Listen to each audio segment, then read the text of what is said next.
Good afternoon, everyone. Thank you so much for making time to participate in this conversation, really, about the role of storytelling and tourism. I just wanted to set it in a broader context, in a way. I'm very aware that Africa is the world's most diverse continent. Certainly it is now, with the range of different ethnic groups and the languages which are spoken in the continent. And for me, the excitement of Africa is largely about its people rather than about its wildlife. So the question I wanted to try and focus on today is, what is the role of tourism in sharing knowledge about the many different peoples who live in Africa, and how is that best done? And one of the ways it's obviously done is through storytelling. Now, I'm going to let you introduce yourselves, but I just want to say one thing about the first person I'm going to ask this question of, which is Doroha, which is that you're based down in Cape Town, in an area which was once populated almost entirely by your antecedents. It's very much where your community came from. And I just wanted you to tell me a little bit, say something about who you are first, maybe, Doroha, but then perhaps just tell me about Table Mountain, because I think it's a really good way in to the conversation we want to have this afternoon. Yeah, no, basically, Gangans, thank you so much for the opportunity. So if we're going to say in Khoikhoi, I'm going to say Titonske a Toroha. My name is Toroha, and I am based in a place that today is called Cape Town, but it had a name, Khoikhoi. It's this most beautiful clicks, and it sort of also has a name, a meaning. It means where the clouds gather. Interestingly enough, if I talk about Table Mountain and this name Khoikhoi, where the clouds gather, is that at times when you are in Khoikhoi, Cape Town, you can look to the mountain and you will actually see the clouds gathering. And there's something so profound when you know this language, this origin language, that this name Khoikhoi, where the clouds gather, come from. Storytelling is very important, you know, in terms of understanding a people, and those stories are often, you know, you can't share them in any other languages. And so the Table Mountain had a Khoikhoi name, Uri Kwacha. And I remember before I went onto Table Mountain and not knowing Khoikhoi, I would just be on this mountain and call it Table Mountain. Later on, my journey would be me reconnecting with my ancestral languages and hearing this story of this mountain, Uri Kwacha. And it means where the ocean rises, where the ocean explodes. And there's something magical that happens when you then find yourself on that mountain, knowing the language, knowing the story of the mountain, then looking down at the waters.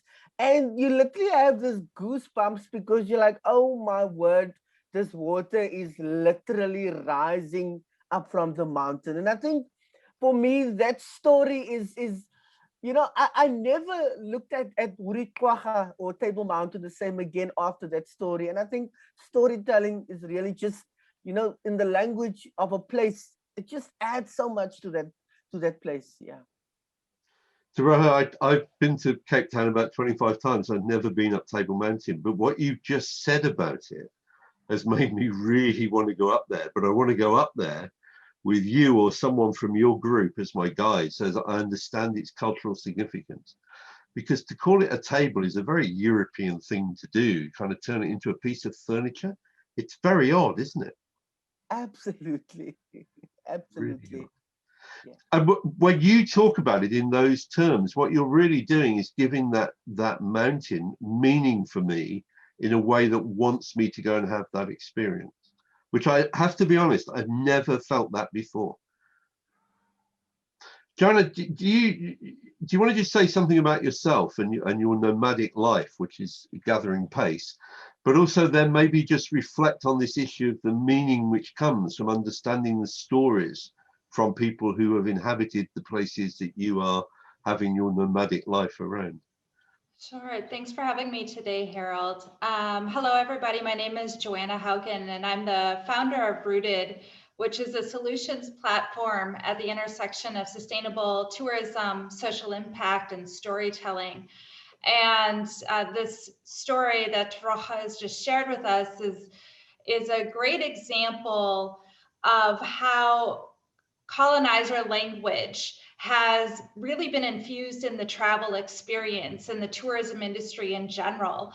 And the tourism industry is held up and has been modeled around a number of what I would call myths that we need to bust in this space. And one of them is that travel is a very sanitized and comfortable experience. And that experience has really been shaped around the white colonial gaze. And it really is by empowering and amplifying and supporting and promoting local storytellers that we're able to finally hear these stories that have history and cultural context. And I think it's really important that we start inviting these stories into travel spaces. I think for a long time, we've been kind of avoiding these real stories, these actually authentic stories, because they are complex, they are complicated. If we're going to talk about the local language for and around Table Mountain, as it is known in the colonial context, then that also requires that we grapple with the complex and messy and dark history that comes with that.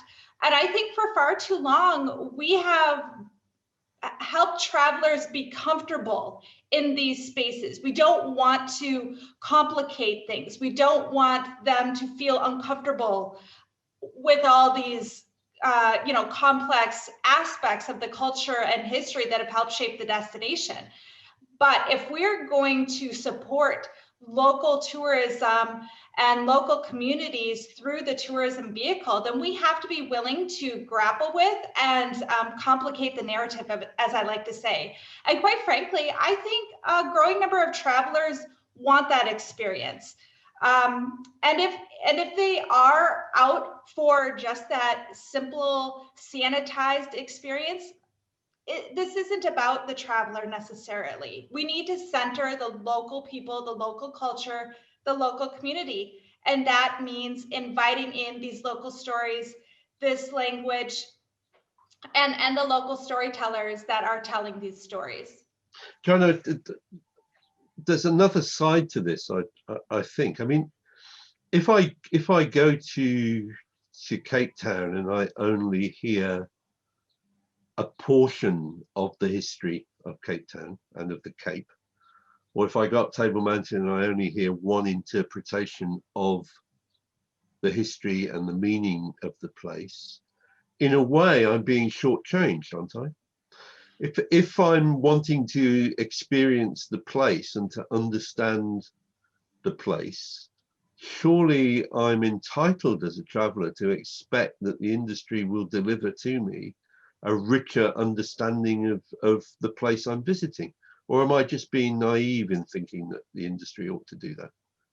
I think that the industry needs to build its story with intention around real stories. And so that is on the destinations, that is on tour operators. I don't know that all travelers know that there is that story, especially when you're talking about travelers who are coming from Western, more privileged countries. The history and the story they've been told their whole lives growing up has been shaped through this colonial lens. And so when they travel, that's the story they expect to hear. And so it is on the tourism industry to introduce those stories to the traveler. I don't think all travelers know to even ask those questions. And so we need to make those stories available. We may need to make them make it loud and clear that this is the story. This is the historical and cultural context upon which a destination has been shaped, and we need to be supporting the local community that is telling this story. So absolutely, travelers have that right, but I don't know that all travelers even know to ask for it. So it really is up to the tourism industry to reshape that narrative so that that is the norm. I think there's also a responsibility on the travelers to ask the questions. I mean, at the heart of the idea of responsible tourism is about the concept that you're actually going to live and share in somebody else's place for a short period of time, and that you ought, while you're there, perhaps to learn something about that place. You're never going to learn all of it, but I mean, clearly the history of the place and the names of the parts of the place are an important part of sharing that history and that understanding of what the place means. Dirk, can we come to you? Do you want to just say something about where you are and how your community, the community that you work with, how they see tourism? Because I have to say, Dirk, I'm deeply embarrassed that I've obviously been very close to where your community is, because I've been up to Klaus Lodge and I've had the most wonderful experience there of meeting with some of the Kumani-san. And, you know, unforgettable part of my experience, but I'm very sad that I missed you. Anyway, tell us something about your community and how they see these strange people who come to visit them as tourists. Thank you, Harold. And yes, I'm Dirk Pina, and I'm the tourism officer for the Kumani-san for the last 11 years. And I wanted to put you on the spot because of something that you mentioned earlier. And now you've mentioned it yourself, that you've passed through our village and you went to the national park where Klaus Lodge was situated. And you happened to just experience a glimpse of the cultural heritage of my community and happened to see some of my community members. So I just wanted to emphasize on what Joanne had said in terms of the narrative and the way traditional marketing and offerings come from different countries in terms of cultural tourism or experience cultural, especially cultural nature-based tourism. So the narrative is put out there and there is something missing. It's the real story behind it. Because if that material included in your itinerary, that where you are heading to the Khalkhadi, you are going to pass the nation that originated from this area, and you're going to go to Klaus Lodge, where some of these Komani-san also happen to have a small village, but you can experience the best of both. So yes, we need to crack that boundary of having everything very perfectly planned and very perfectly itinerated for visitors. We need to have in there the story behind how this was actually packaged together. And this will open up for the person that's using the itinerary or opt to buy it to understand that I actually have much more options. That's what's put forward to me. And just to get back to you, that's exactly the tone of my community. For my community, it's critically important that when someone visits the community, we call it the long lost family coming home, because we kind of feel that we connect with absolutely everyone and anyone that's part of the ecosystem. So for us, it's not just sitting in the bus and taking pictures. It's really about getting off and really about participating and engaging with one another. Well, under the current circumstances of COVID-19, it's a completely different scenario. And that's definitely something that we as a community have to reconsider or rethink. But it is very important that you have to know that there's different elements of a real experience that needs to be embraced and it needs to be tapped in. It's very important. We'll come back to the COVID issue towards the end of this. We will spend some time on it, Dirk. It's clearly very important. What I'd like to do now is really get your advice in the context of what Keith Henry said, who's a Métis Indian from Canada, North America. He said it in the previous panel that people will have heard shortly before this one. When he made the point, I think it's a really fundamental point for the industry to remember, that if it's about us, it must be with us. That fundamental principle that if you want to talk about us, then it's for us to do that talking. There must be other rules that you can think of that the industry should abide by in terms of the way in which storytelling is used in the tourism industry. But if I could start maybe this time with you, Joanna, and then I'll come to Roja, and then back to you, Dirk. What do you think are the golden rules, Joanna, that people should abide by? And you don't all have to agree, by the way. Be quite happy if you to disagree with each other. Joanna. Well, I think one of the key things that we need to remember about storytelling is that it really is a heart-centered experience. And so I think we get really caught up with facts and figures and data when it comes to stories. And one of the key things that we need to remember about stories is that we are all human and that we have shared values that that we can connect over. And so finding those shared values is, I think, a key part of helping people connect with each other through storytelling in the tourism context. I also think that we need to, and I alluded to this before, we need to be willing to complicate the narrative. And we have done a really fantastic job in the tourism industry with talking about challenging topics and challenging issues, whether that is the climate emergency or gentrification in urban areas or commoditization of indigenous cultures. I mean, it runs the gamut of the issues that tourism has helped accelerate. But we don't like to talk about these things. We stuff them in the dark corners of our communities and we just don't go there. And I think that tourism and the travel experience is the perfect opportunity to complicate the narrative and grapple with those complicated stories. I think this too is an opportunity to use those shared values and connect with travelers about commonalities that we have regardless of where we're living in the world, to talk about those challenges and to surface local solutions and change makers and initiatives and local businesses that are addressing these kinds of problems. Because these are universal problems, they all have a local flavor to them. But regardless of what those problems are, I think that we should start talking about them through the tourism vehicle. And so those are two key rules that I would say are key to You want to just repeat those, Joan, can you just repeat those two key rules so that everybody gets them? Yeah, sure. First, don't rely on facts, figures, and data. Remember that it's a heart-centered activity. And two, complicate the narrative and be willing to grapple with complicated stories in the tourism context. So don't take the conflict out of the history. Totally. Yep. How does that sound to you, Taraha?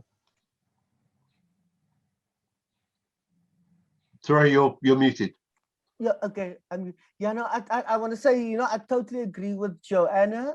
I think that the term of complicating the narrative and complicating the narrative also just means that there needs to be a sense that when tourists come to this place that's now no longer called Kuikaip, they need to be sort of informed that there was a genocide that happened over 300 years, that there were people who came to this land who found the most humane people, and that we were dehumanized for 300 years to the point where today we don't even remember who we were. We don't even remember our ancestral tongues. We are living a life like many First Nation communities in extreme poverty. And complicating the narrative, then for me, it's about acknowledging the evils that created this place that everybody today talks about, Cape Town, and it's got Camps Bay and Blouberg. And nowhere will we read that place, Camps Bay or Blouberg, or if it's called Greenpoint, that there were Khoikhoi people that were removed violently from those lands, that our ancestors were forced off the land. And I think the challenge with a lot of institutions in South Africa is that there's this absolute intentional desire to not engage, that they want to sell Cape Town as this beautiful mother city, and yet you can't sell that city in isolation. You can't pretend that this beautiful colonial city that people in Germany and France and England come to was not as a result of a lot of pain. Our people, my people, were put through extreme pain. And I think there's, again, there's also a lot of people that are open to those narratives now. I think there needs to be the systemic openness from institutions in South Africa, South African tourism, Cape Town tourism, that they need to be open to realize that our consumers who come to South Africa to appreciate the land, they want these stories. They want to understand why Quick Cape is no longer is now called Cape Town. They want to go to the Eastern Cape, and when they go to Tsitsikamma, Tsitsikamma is one of the biggest parks. Tsitsikamma, you ask people, many people don't even know that it also Tsitsikamma, the Tsi in that term means and the Kama comes from Kama. And when you go there, there's a lot of water. So the openness and the willingness to engage with these really hard, painful stories, that's important, but also the humility. I think that the humility comes in when you realize that there are people outside of your spaces who might know more about their own ancestral territory than you do. And I think when our agencies become humble in that, realizing that not everybody knows everything, that is then where we get to the point where nothing about us without us. Because if you are driven by the sense that you know everything, you are going to not engage with the communities on the grassroots levels. So it is about, and again, maybe this term decolonizing is overused, but it is about recognizing that that colonial lens that you use to write about tourism for maybe colonial tourists, that also needs to be pulled apart so we can really speak to these stories honestly, critically, while still having people appreciate, you know, the beauty of our places. Are the younger people in your community, Turaho, are they learning this history, or has it been lost from their learning? I know there's been a lot of work done to try and spread knowledge of the history of the various movements around Southern Africa. But is that history now being taught to the next generation? You know, it's we've literally, so South Africa had 27 years of democracy, and sadly, Khoikhoi communities were never really part of. So there was this narrative that was going to be sold to South Africa about African people, and those African people were never going to be. We were never Khoikhoi people. It was always mostly going to be a Zulu or Xhosa or Tswana people. And I think what's happening now is slowly there's a whole country that's waking up to the realization that, listen here, there are these first voices that are missing. There are this language like Khoikhoi that's not part of the landscape. And I think that is amazing. And I think we often have this discussion. We literally say that our Abu Khan, our ancestors, they've literally been silenced on our land for 300 years by colonizers and all their activities, but they've waited for a generation to emerge that's going to kaima. Kaima in Khoikhoi means to stand up. And so what's happening now is that suddenly, you know, there's this, I think it's unbelievable that suddenly there are these people from all groups that are now wanting to know these stories that are open. So it might not still be formalized. We are still fighting for Khoikhoi to be introduced at schools, you know, and in early childhood centers. We still want it to be acknowledged. But there's this amazing, it's literally like the voices of our Abu Khana ancestors are literally blowing through this land, and they are saying that, listen here, we've been silenced and erased for too long. And coming back to storytelling, it is those voices that really brings a people together. I think when you silence the origin stories, you are silencing people who can bring people together. And so those stories are slowly coming out, and people are so open. And I want to say that we are going to be launching our first Khoikhoi reader and for South Africa in the next 2 weeks. So I'm also just very excited because, again, in the language is the stories of a people, but also the resilience of a people. So yeah, so I'm done. One of the things that, just give me a second, Dirk, and I'm definitely going to come to you, but one of the things that Joanna said at the beginning of this was that it was about the heart, and another way of expressing that is about looking for the common humanity, perhaps between different ethnic groups around the world. And I mean, to be honest, sometimes it is a struggle to identify that common humanity, depending on what's going on, but it can be a struggle.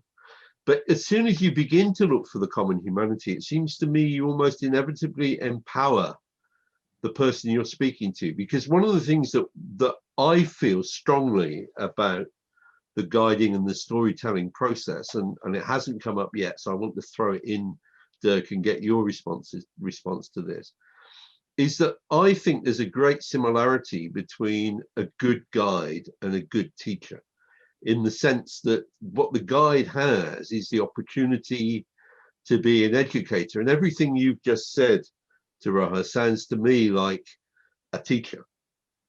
It doesn't sound like somebody taking me round, I don't know, the Kremlin and telling me the weight of the bell and how high the tower is and when it was built.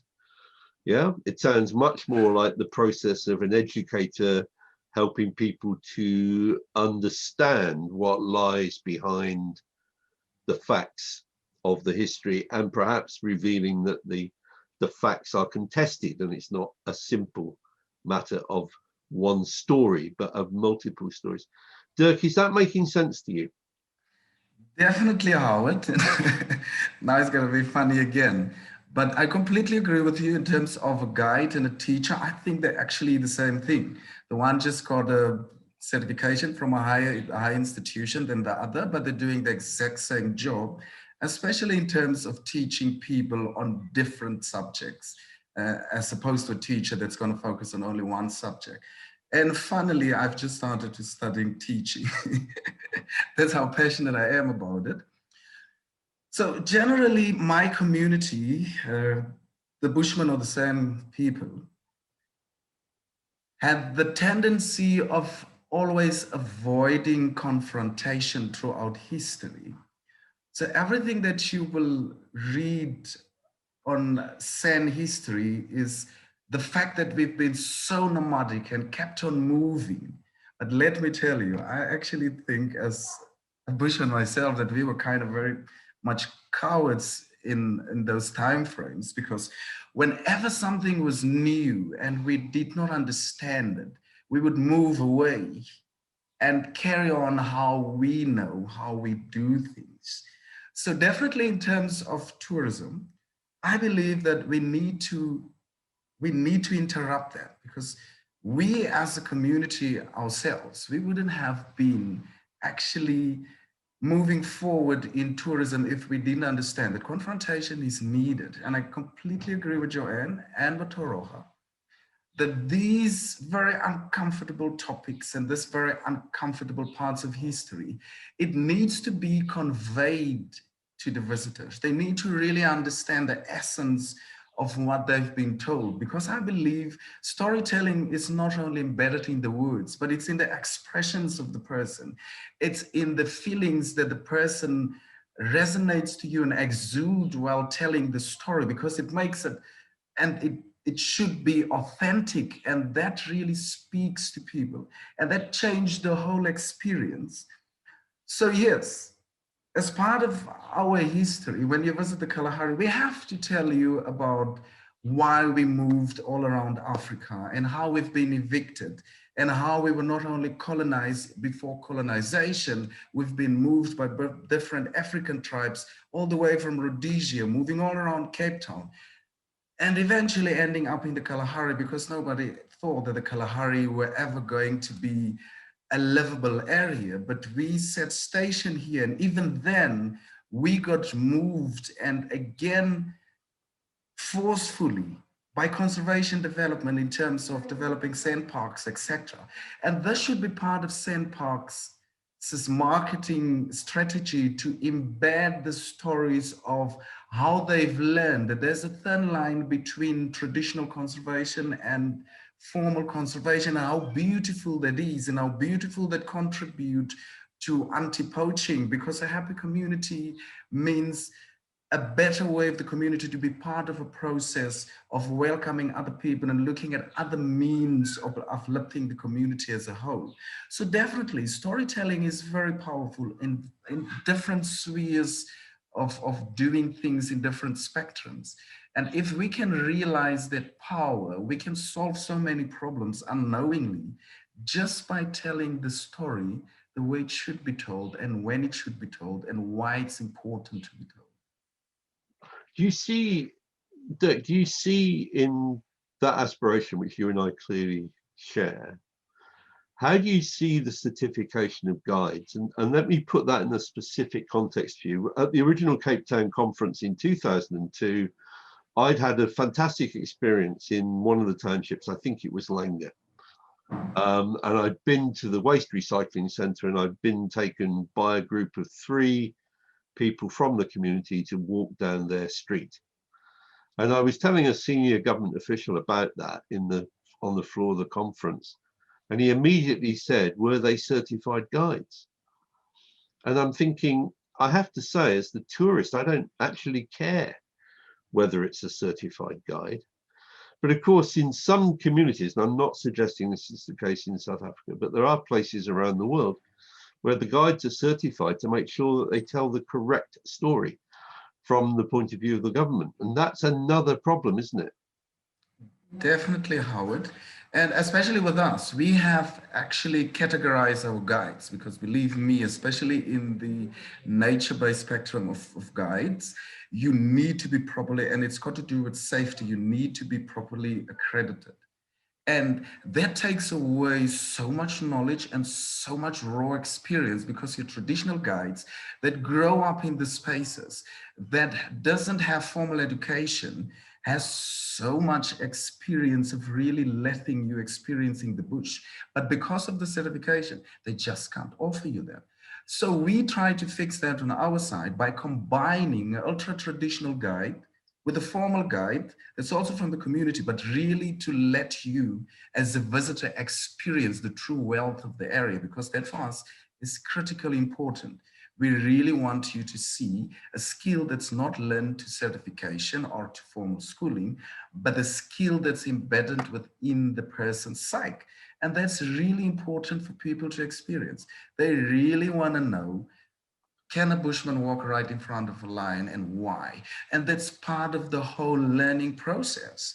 And safety is important. There needs to be someone that really knows how to use rifles and understand the legalities of that. But we shouldn't stop the opportunity of giving authentic experience and including that in the experience. This might amuse you, Dirk, but we have the same problem in the small town I live in. I run the local civic society, and we have some of our own guides who we've trained. And then you get people come in with their official tourism badges and their blue badge guides, as they're called. What is interesting about that is that you can see the extra pleasure that the tourists get, the visitors, when they're walking around with someone who actually says hello to other residents and engages them in conversation, and it's part of, you feel much more that you're visiting the community in that sense than you do if you're visiting with the guide from outside, who probably won't know anybody at all in the town. And in a way, the tourist is getting a better experience, aren't they, when they're being shown around by someone who clearly lives there, knows people, is so aware of the detail of the environment that you're visiting. And that must surely be the sense I would have if I visited your community with you, that I wouldn't have if I was being shown around by someone else who maybe has got all the certificates, but doesn't have those local connections. Completely agree with you again, Howard. And we have really gone a long way. I think in a specific province in South Africa, they've really grown with understanding this phenomenon because we have a specific way of doing it, and we developed, or in relation with the Northern Cape Tourism Authority in the Northern Cape, we've developed route systems. So if you drive from Cape Town, for instance, you will see the very small niche boards of this is the Kokerboom food and wine route, because this means for a formal guide of Cape Town that, hey, we actually got local specialists that knows about the winery here, that knows about the places to visit. And as you travel throughout the Northern Cape, you will see this very nice signs, and you will even be advised at attractions that we know you have a good guide, but actually we have Hermanus, and Hermanus knows this place like the palm of his hand. And that's exactly what visitors want. They really want to hear from the true source, because they do understand the guide that's with them is just the chaperone. I mean, I've been doing chaperoning, and I completely understand. If I'm in Canada and I visit the Star Lunation, I can't tell that story, not as well as someone from the Star Lunation. And of course, what Keith Henry is saying is that actually you shouldn't, that you should not colonize other people's stories by telling them on their behalf. Yeah, no, it's definitely true. If it's about us, why shouldn't it be us? It's a profound question that Keith asks, and I think it's one that the industry needs to ask itself. Can we come back to the issue that you raised, Dirk? So I'm going to start with you, if I may. The issue of COVID and the difference that that's made. We know that around the world, there are many, many destinations now desperate to see the tourists come back. But there are risks in that. Do you want to perhaps explain how you see that from the point of view of you as a tour guide and on behalf of your community? Howard, it's definitely a very tricky one, because especially the tourism industry has suffered immensely with the COVID breakdown, and it's still suffering, and it's going to take a long time to recuperate. So the push from tourism institutions is going to be to open up, and to open up fast to make this happen, and to try and make it work as the same oiled machine that it worked like in the past. But there's bad news. It's not going to be good on especially the community tourism base, because that is going to have a huge and it's going to have a ripple effect on community-based tourism, because we need to understand vaccinations alone, the rollout of that is going to take time. And we need to understand the privileged few is going to get hold of vaccination first. These communities is going to be completely pushed to the back. So responsible tourism needs to play a very huge role here, because it's going to become very, very critically important to keep on being responsible and to protect small communities like mine, because COVID, although vaccinations is taking place now, it's going in a positive direction, but we don't want COVID to reach to places like ours, which is aware about it, but haven't experienced any COVID cases. And we would like to keep it that way.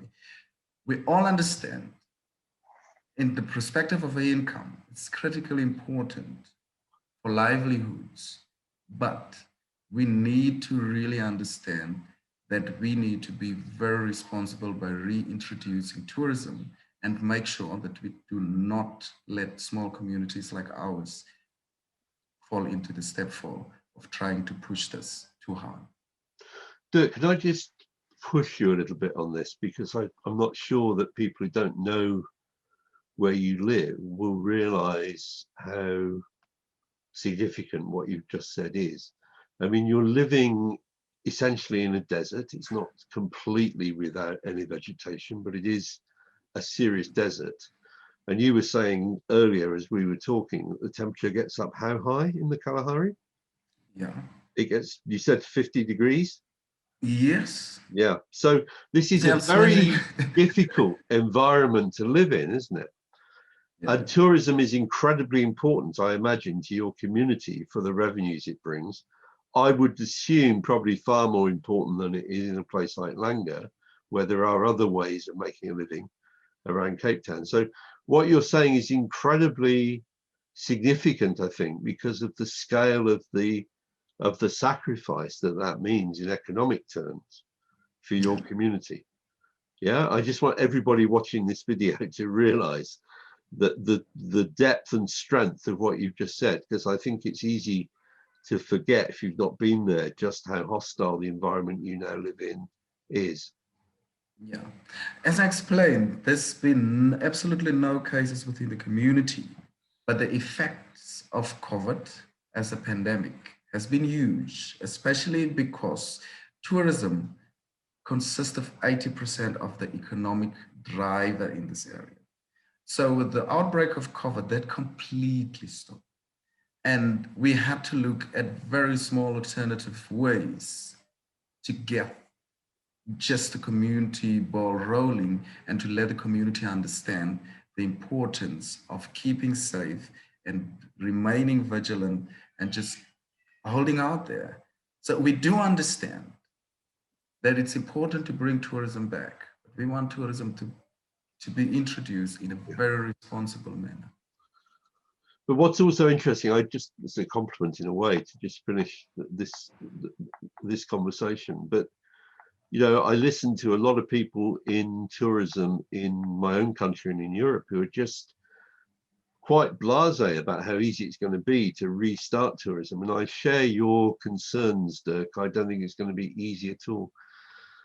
Taraha, how do you see it from where you are down in the Cape, where it's not quite as hot as it is up in the Kalahari, not quite as hostile an environment? Do you want to switch your microphone on and come back on this?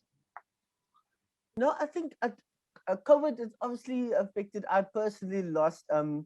We were going to do a documentary film with an elder Khoi woman, and she's been living in Paarl, which is on the Winelands for close on 60 years, and she was in her late 70s, and she was, for the last 10 years, she's told us about where our Khoi people were buried, you know, where they were murdered and they were buried, and she knows the landscape. But one thing that she wanted to share with us was the making of this jam. There's a specific fig jam, and she knows how to make that. And I remember this one time she said, Denver, we must come when there's enough figs, and then we're going to make the jam, and you must bring the camera, and we do a little documentary film, because our children and our grandchildren aren't interested in the jam. And she wanted me to just record that. And with COVID, I think it was a month ago, where suddenly I heard Omata was in the hospital, and then 2 weeks after she passed away. And for me, I will probably go through this life regretting that we didn't really push the making of that short docu, just to share her making the jam. And what was also so sad about the jam is that the last time I saw her, she gave me a jar of that jam. And I remember eating the jam, and I'm like thinking, I don't think I should eat this jam. I don't want to finish this jam, because I just remember that I will never hear her talk about how she made this jam.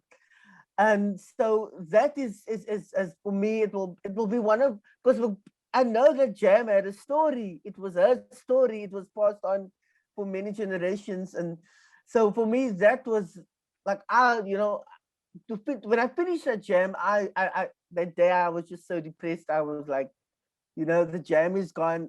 Omata is gone. Nobody will ever now speak to the jam. So COVID has, in the Western Cape, it has affected us, and you know, our people have passed on. I think when we talk about storytelling, the saddest thing though, that because our Khoi people are just lumped into this colored group, that there was no real discussion as to how genetically we are different to white people, that will be affected differently through COVID. Bantu people have a different genetics. There was no stories that mentioned that in 1713, when white people came to the Cape, they brought the smallpox that really killed thousands of our Khoi ancestors. There was no connection that our immune system is different. And so that for me was the scariest part, and it still is the scariest part, because it means that the medication, we will now just be given vaccines that might do more harm than good, because there's no recognition our genetics are not the same as other groups. And I think Dirk can maybe also agree that it's something that is deeply problematic in South Africa, that no consciousness around the genetics of people, that we can't just give one drug to another group without recognizing that, listen here, it might affect us differently. So we are hoping, we've been using our koi goed so one thing I've encouraged my people is there's this medicine called koi goed. Dirk, ken jy koi goed? It's a sage, and so basically it's a bossy that you burn. And so because we believe, or I believe, that COVID it's something that you breathe in the air, and partly I also believe it's disease is negative energy. And so what we encourage people then to do is to say that you burn the koi goed, that whenever you go out and you come back in your home, burn as much of that, because that was part of our ancestral stories of using medicine in nature to clean our spaces. And yeah, so for me, COVID has affected us, and to not have Omata around to tell me the story of the jam, I am, that for me is just sad. But like Dirk said, the fact that we are not even acknowledged here as people with a different genetic makeup, that puts us at a higher risk, and the fact that it's not spoken about, it's just problematic. So Raha, what you're saying, whether it's true about the vaccine or not, is not for us to discuss, I think. But I mean, the point you're making is right, isn't it? That actually the cultural frame of reference in which we all operate has to recognise the complexity. And it's similarly an issue in my society. Different groups have responded differently to the to COVID and to the vaccine, and we're seeing that in America and many societies. And we do need to recognise that we live in a complex world, and that people need to be talked to within different cultural frames of reference.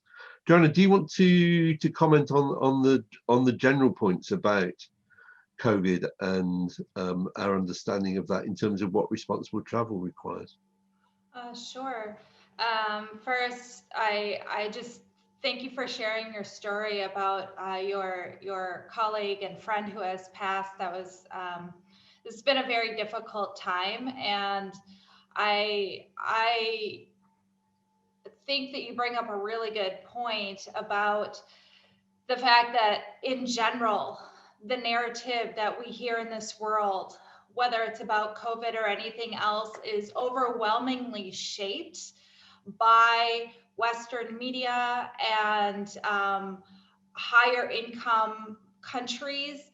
And as a result, we have lost touch with generations of stories and generations of knowledge and indigenous and native perspectives that are very empowering and can help us through this time. And, as we talk about responsible tourism, this word regeneration keeps coming up. And I think that if we're going to embrace this idea of regeneration, we really do need to be in touch with those local and native stories. And to that point, I think that regarding tourism and reopening borders and vaccinations and COVID, one of the primary narratives that I keep hearing from, some of these larger international tourism bodies really is, we need to start tourism, we need to start tourism. And it is coming from that dominant narrative, which is telling travelers, once you've got your vaccination, you're ready to go. And one of the things that has happened over the past year in the tourism industry is this conversation about how we feel it's important to give ownership and agency to local communities and local people. And if that's the case, then this is the wrong narrative for us to be using, because when we tell travelers we need you in order to save the tourism industry, we are centering the story on the traveler instead of centering the story on the local communities that should be powering the tourism industry. And my concern is that we're going to fall back into a white saviorism complex where the story is that you, traveler, are going to save tourism, and our future and local communities will thrive because you have arrived to save the day. And that is a really dangerous narrative. It is something that has shaped the tourism industry for many, many years. And it's something that we say we want to change. And yet we go out and tell this story and tell travelers, hey, once you've got that vaccine, you're ready to go. And so I really think that we need to be listening to local communities like Dirk's, who say, yes, we acknowledge how important tourism is, and we are excited to welcome you back when it is safe and when we, the community, are ready to have you in our space, in our neighborhood. And that needs to be happening from the bottom up and not from the top down.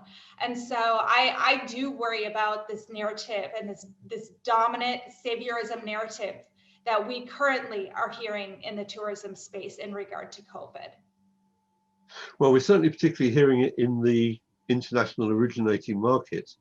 But if you take the South African experience, as I understand it, Dirk and Taraha, the current situation is that what tourism is happening in South Africa is predominantly from within South Africa. It's primarily domestic tourism, and that many people, and I think this is one of the positives, is that many people are discovering parts of their own country which they were unaware of as they have been attracted to go. I know, for example, that Klaus Lodge has had far more South African visitors this year than has traditionally been the case. And it must surely be good news that people are experiencing their own place. Certainly in the UK, lots of people would have gone abroad and now discovering other parts of their own country. So again, it's a complicated picture, isn't it?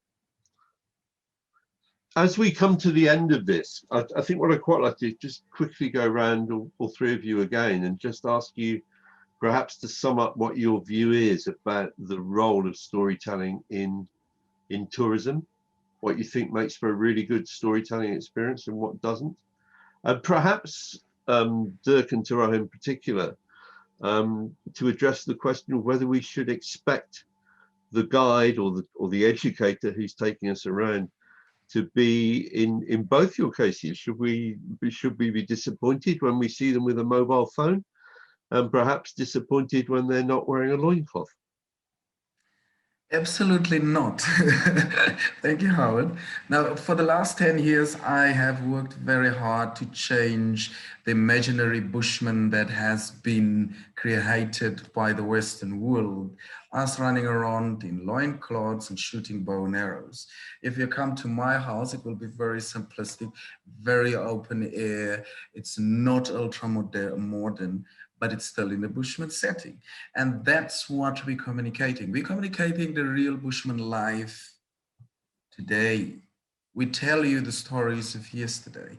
We introduce you to community members that prefer to still want to live ultra traditional. We let you understand the true essence of who we are. We're not going to hide it. We're going to explain to you that Dirk works in the office, Dirk knows electricity, Dirk's got a smartphone.